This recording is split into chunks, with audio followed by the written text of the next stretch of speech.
Bismillahirrahmanirrahim. Assalamu alaikum viewers and welcome to the Tummi Library channel. Viewers, in this lecture number 13 में हम देखेंगे कि variables क्या हैं, डेटा टाइप्स क्या हैं, ऑफसेट क्या है एंड लोड इफ़ेक्ट एड्रेस क्या हैं. इन असेंबली लैंग्वेज प्रोग्रामिंग में वन बाय वन समझेंगे. So let's begin. First one, variables. Variables are names we assign to memory locations which are used to store values in a computer program. Okay? Variables का assembly language में particular syntax हैं. अभी तक हमने digit और character register के अंदर डाले हैं. आज वेरिएबल को पढ़ेंगे और समझेंगे कि उसके अंदर किस तरह डिजिट और कैरेक्टर डाल सकते हैं. तो सबसे पहले क्वेश्चन अराइज होता है कि असेंबली लैंग्वेज में वेरिएबल्स कहाँ डिफ़ाइन करते हैं. Where to initialize variables in program. जैसे ऑलरेडी असेंबली लैंग्वेज के प्रोग्राम का स्ट्रक्चर लेक्चर नंबर 11 में आपको बताया था कि सबसे पहले dot model small, then dot stack 100H, then dot data, then dot code, उसके अंदर main proc, main end P and end main. Dot model small जो कि असेंबली लैंग्वेज प्रोग्रामिंग की साइज़ बताता है कि डेटा एंड कोड का size less than equal to 64 KB है. After that dot stack 100H जो कि साइज़ है स्टैक का. अगर स्टैक मैनेजमेंट यूज़ करते हैं तो मस्ट भी लिखेंगे. और फिर डॉट डेटा जिसके अंदर वेरिएबल्स डिफ़ाइन करेंगे. तो ये है डॉट डेटा डायरेक्टिव. इस स्पेस में डॉट कोड से पहले बिकॉज डॉट कोड में प्रोक बना के इंस्ट्रक्शंस लिखते हैं, कोड लिखते हैं जो कि एग्जीक्यूट होता है. ये जो स्पेस हैं डॉट डेटा के बाद और डॉट कोड से पहले यहाँ वेरिएबल्स डिफ़ाइन करते हैं. Variables are defined in dot data directive of program structure. तो असेंबली लैंग्वेज प्रोग्रामिंग में यहाँ वेरिएबल्स डिफ़ाइन करेंगे. ओके, अब देखेंगे कि हाउ टू इनिशियलाइज वेरिएबल्स, कि वेरिएबल्स डिफ़ाइन किस तरह करते हैं, इनिशियलाइज किस तरह करते हैं, क्या सिंटैक्स होता है. अदर प्रोग्राम लैंग्वेजेस के अंदर एग्जाम्पल वेरिएबल डिक्लेरेशन इन C++. सबसे पहले लिखते हैं डेटा टाइप और साइज, देन वेरिएबल नेम और फिर value. But variable declaration in assembly language में थोड़ा चेंज है. इसके सिंटैक्स में सबसे पहले वेरिएबल नेम लिखते हैं, देन उसका डेटा टाइप और साइज़ और फिर वैल्यू जो वेरिएबल को देनी है. तो C++ लैंग्वेज के अंदर जो लिखते हैं इंटीजर, डबल, तो ये डेटा टाइप क्या होता है. तो ये रियलिटी में डेटा साइज़ होता है.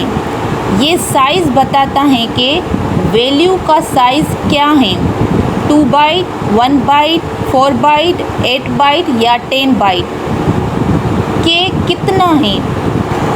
तो इस असेंबली लैंग्वेज में भी ऐसा ही है कि डेटा टाइप कहें या डेटा साइज़ कहें, बट इन असेंबली लैंग्वेज में पार्टिकुलर डेटा साइज़ कहते हैं. तो सबसे पहले variable name, then data size और फिर वैल्यू जो देंगे वेरिएबल के अंदर. इन असेंबली लैंग्वेज में वैल्यू को टेक्निकली कहते हैं इनिशियलाइज़र और डेटा साइज़ को टेक्निकली कहते हैं इनिशियलाइज़र डायरेक्टिव. ये असेंबली लैंग्वेज में पार्टिकुलर टर्म यूज़ होते हैं. तो सबसे पहले variable name, then data size और फिर वैल्यू. अब वेरिएबल लिखते वक्त एक बात का ध्यान रखना है कि वेरिएबल का नेम जो रखना है जो कि ऑलरेडी रिजर्व ना हो, रिजर्व कीवर्ड यूज़ नहीं करने, लाइक सब्ट्रैक्शन, एडिशन, मूव या रजिस्टर के जो नेम होते हैं ये रिजर्व कीवर्ड हैं, तो ये यूज़ नहीं करने वेरिएबल नेम के लिए, बिकॉज़ कंपाइलर सही से कंपाइल नहीं कर पाएगा कि रजिस्टर कौन सा है और वेरिएबल कौन सा, तो इसीलिए रिजर्व कीवर्ड यूज़ नहीं करने। So do not use reserved keyword as variable name. Okay, तो हम कोई भी दूसरा नेम लिख सकते हैं। सपोज़ लिख दिया V1, ये कोई रिज़र्व नहीं है, ये एक्सेप्टेबल होगा। अब आफ्टर दैट लिखना है डेटा साइज़ मीन्स इनिशियलाइज़र डायरेक्टिव। तो असेंबली लैंग्वेज में इनिशियलाइज़र डायरेक्टिव कौन कौन से हैं? Assembly language number of bytes को डिफ़ाइन करती हैं कि वेरिएबल की टाइप या साइज़ क्या है। तो सबसे पहले वेरिएबल की टाइप इस चीज़ से डिफ़ाइन होती हैं कि वो कितनी मेमोरी ले रहा है। मीन्स अगर वेरिएबल के बाद db डिफ़ाइन बाइट लिखते हैं तो मतलब होगा कि जो आगे वैल्यू देने वाले हैं उसका साइज़ 1 बाइट होगा जो कि 8 बिट के इक्वल होता है। और अगर dw डिफ़ाइन वर्ड लिखेंगे तो इसका साइज़ 2 बाइट्स होगा, मीन्स 16 बिट्स। और अगर dd डिफ़ाइन डबल वर्ड लिखेंगे तो उसका साइज़ 4 बाइट्स होगा, मीन्स 32 बिट्स। और अगर dq डिफ़ाइन क्वाड वर्ड लिखेंगे तो उसका साइज़ 8 बाइट होगा, मीन्स 64 बिट्स। और लास्ट अगर dt डिफ़ाइन 10 बाइट लिखेंगे तो उसका साइज़ 10 बाइट्स होगा, मीन्स 80 बिट्स। तो अभी मैंने यहाँ पे लिखा है db डिफ़ाइन बाइट, देन कोई भी वैल्यू देते हैं। तो सपोज़ मैंने यहाँ पे दिया है 56, तो 56 एक आस्की कोड है जिसका मतलब है 8। वेरिएबल के अंदर हमेशा आस्की कोड डालते हैं, तो वेरिएबल नेम आ गया, साइज़ आ गया और उसकी वैल्यू आ गई। अब अगर वैल्यू नहीं देना चाहते, असाइन नहीं करना चाहते तो क्वेश्चन मार्क्स दे सकते हैं। मतलब वेरिएबल को इनिशियलाइज़ नहीं करना, और अगर चाहते हैं कि वेरिएबल में कोई वैल्यू स्टोर ना करें, जब उसको बनाएं तो इनिशियलाइज़र की जगह क्वेश्चन मार्क की साइन डाल सकते हैं। तो उससे होगा ये कि जो डेटा डिफ़ाइन स्टेटमेंट हैं ये एक वेरिएबल तो क्रिएट कर देगा बट वैल्यू गार्बेज होगी। वेरिएबल नेम लिखा, साइज़ दिया और फिर क्वेश्चन मार्क, फिर डॉट कोड के अंदर जाके वैल्यू इनिशियलाइज़ कर सकते हैं। किसी रजिस्टर एग्जाम्पल एक्यूमुलेटर से इनपुट लिया और उसमें डेटा डाल दिया, या किसी रजिस्टर में वैल्यू पड़ी हुई थी वो उसके अंदर डाल दी, या डायरेक्ट वैल्यू दे सकते हैं। ओके, अब अगर आस्की कोड याद हैं, जिस तरह यहाँ पे 56 लिखा है जो कि आस्की कोड हैं 8 का, अगर आस्की कोड याद नहीं तो डायरेक्ट ऐसे इन्वर्टेड कामा लगा के भेज सकते हैं V2 db 8 इन्वर्टेड कामा में। तो इन्वर्टेड कामा में जो भी वैल्यू लिखेंगे वो डायरेक्ट जा सकती हैं। इसके अलावा कोई कैरेक्टर भेजा तो वो इस तरह भेजेंगे V3 db इन्वर्टेड कामा में S, अगर आस्की कोड याद नहीं है तो। और string means collection of character भेजना है तो इसे भेजेंगे V5 db इन्वर्टेड कामा में 9853 लास्ट में डॉलर, और V6 DB इन्वर्टेड कामा में हेलो वर्ल्ड लास्ट में डॉलर। मतलब डिजिट्स हों या कैरेक्टर हों, दोनों इसी तरह जाएंगे। अब इसके एंड में देखें डॉलर हैं, तो डॉलर क्या हैं? तो डॉलर दिखा रहा है कि स्ट्रिंग कहाँ पे टर्मिनेट हो रहा है, क्योंकि 9853 4 नंबर हैं, मीन्स एक बाइट हैं, तो 4 बाइट, और एक डॉलर खुद तो 5 बाइट का नंबर है।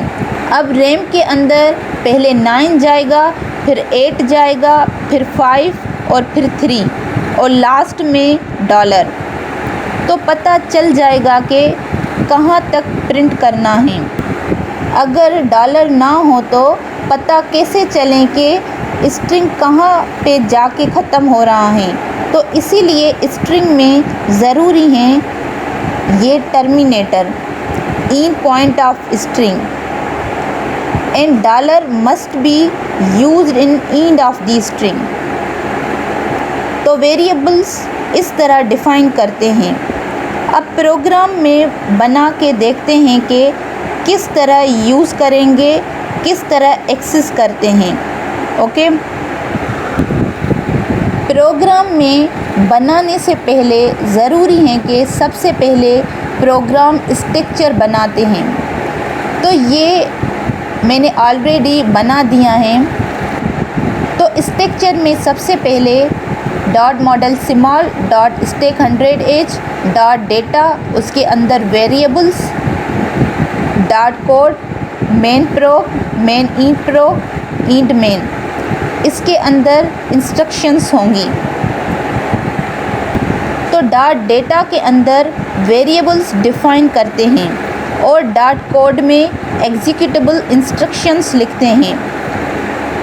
तो अब एक वेरिएबल डिफ़ाइन करते हैं V2 DB इन्वर्टेड कामा में 8, मीन्स V2 वेरिएबल नेम है जिसके अंदर 8 हैं। Second variable V4 DB question mark, V4 जिसमें कुछ नहीं, अनसाइंड है, कोई वैल्यू नहीं है, गार्बेज है। इसको बाद में डिफ़ाइन करेंगे। Number third variable V5 DB inverted comma में 9853 लास्ट में डॉलर, जिसके अंदर स्ट्रिंग है। इसको कैसे एक्सेस करेंगे वो भी देखेंगे। अब वेरिएबल्स तो डिफ़ाइन हो गए, अब इनको डॉट कोड में एक्सेस करना है। इसको अगर रैम के अंदर देखें तो क्या हो रहा है, ये देखें। रैम के अंदर डेटा का पार्ट है और कोड का पार्ट है। डेटा के अंदर जो वेरिएबल थे वो यहाँ जाएंगे और कोड के अंदर जो इंस्ट्रक्शंस थी वो यहाँ पे जाएंगी। अब अगर इस डेटा में से कोई वेरिएबल कोड में एक्सेस करना है तो मुझे एड्रेस चाहिए होगा कि उस एड्रेस पे जाऊं, उसको उठाऊं और यूज़ करूं।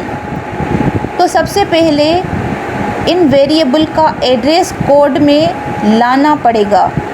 तो इसके लिए लिखेंगे मूव AX, 8 डेटा।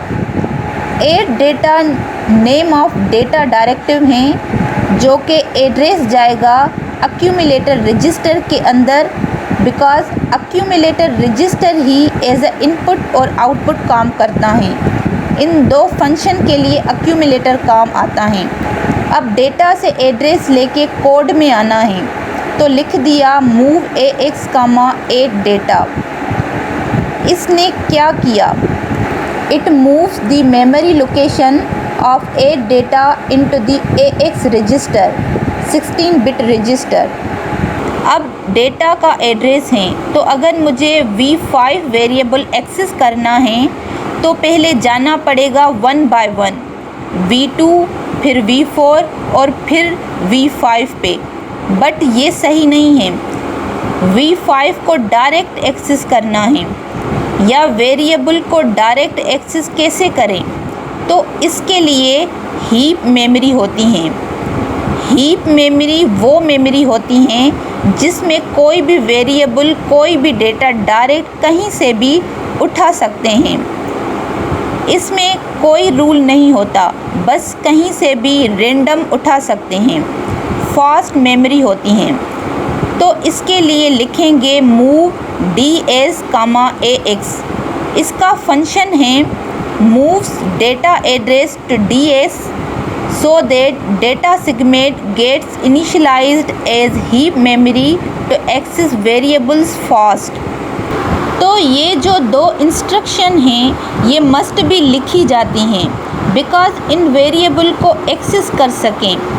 तो सबसे पहले दो इंस्ट्रक्शन लिखी प्रोग के अंदर। अब किसी भी वेरिएबल को डायरेक्ट एक्सेस कर सकते हैं। तो पहले एक्सेस करते हैं V2 वेरिएबल को। इसको करते हैं प्रिंट के V2 में जो डिजिट हैं, जो कि 8 डिजिट हैं, उसको प्रिंट करें। तो कैसे? तो DL के पास भेजेंगे, फिर उसको प्रिंट करेंगे। सो लिख दिया मूव DL, V2। तो V2 में 8 था, वो DL में गया। अब प्रिंट कर सकते हैं। अब यहाँ पे नोट करें कि DL लिखा है, AX नहीं लिखा, because move DX, V2 DB defined byte हैं, मीन्स 8 बिट्स और DX 16 बिट्स हैं। तो ये सेम साइज़ नहीं है, तो ये गलत हो जाएगा। अगर मूव DX, V2 लिखना चाहते हैं तो ज़रूरी है कि V2 में पहले DB के बजाय DW लिखें, बिकॉज DW मीन्स 16 बिट, तो साइज़ सेम होगा। बट अभी मूव DL, V2 मैच हो रहा है बिकॉज DL भी 8 बिट का है और V2 भी DB है, मीन्स 8 बिट। तो इसीलिए DL यूज़ कर रहे हैं। अब इसको प्रिंट करने के लिए लिखेंगे मूव AH, 2 इंटरप्ट 21H। 2 भेजेंगे एक्यूमुलेटर के पास। 2 एक फंक्शन है, सर्विस रूटीन है, इसका मतलब है प्रिंट करना, और इंटरप्ट कॉल कर देंगे तो प्रिंट हो जाएगा। अब V4 को वैल्यू सेंड करते हैं डायरेक्ट मूव V4, BL लिख दिया। तो इसके अंदर वैल्यू जाएगी जो कि BL के अंदर होगी, और डायरेक्ट भी वैल्यू असाइन कर सकते हैं। Move V4, suppose 5 direct value pass कर सकते हैं। नाउ वेरिएबल 5 पे आते हैं। V5 की बात करते हैं जिसके अंदर स्ट्रिंग है। इसको कैसे एक्सेस करेंगे? मे बी आप सोच रहे हों कि लिखेंगे मूव DL, V5। अगर ऐसे लिखते हैं तो क्या होगा? V5 यहाँ पे गया, मीन्स रैम के अंदर गया। पहला जो डिजिट था वो DL में भेज दिया, जस्ट एक डिजिट। जाहिर सी बात है 8 बिट्स का यूज़ किया है तो एक ही बाइट जाएगा।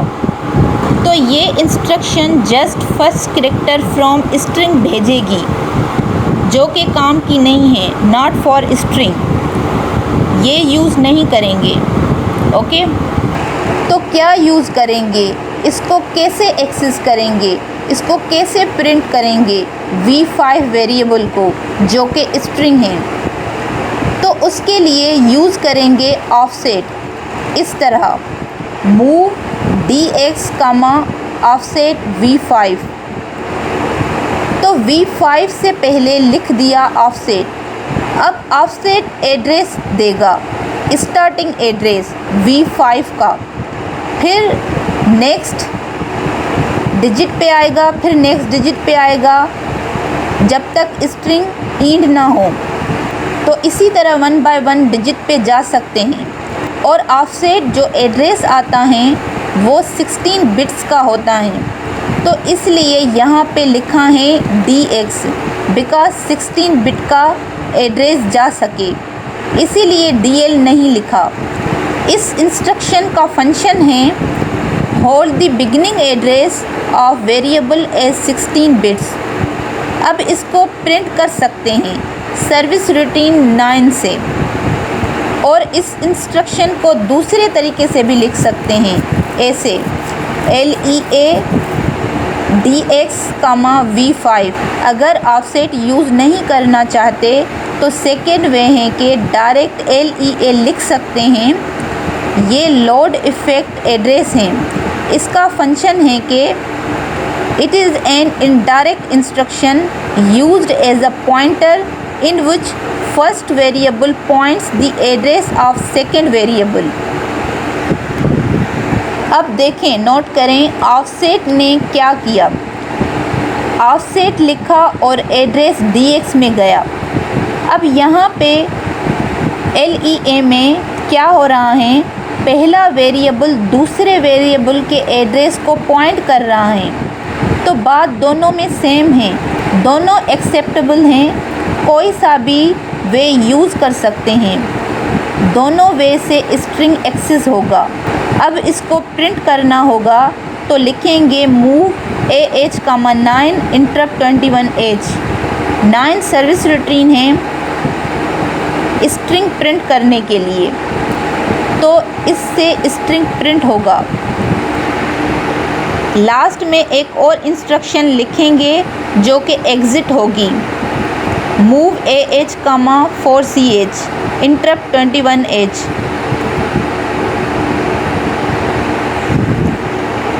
वापसी आने के लिए। ओके,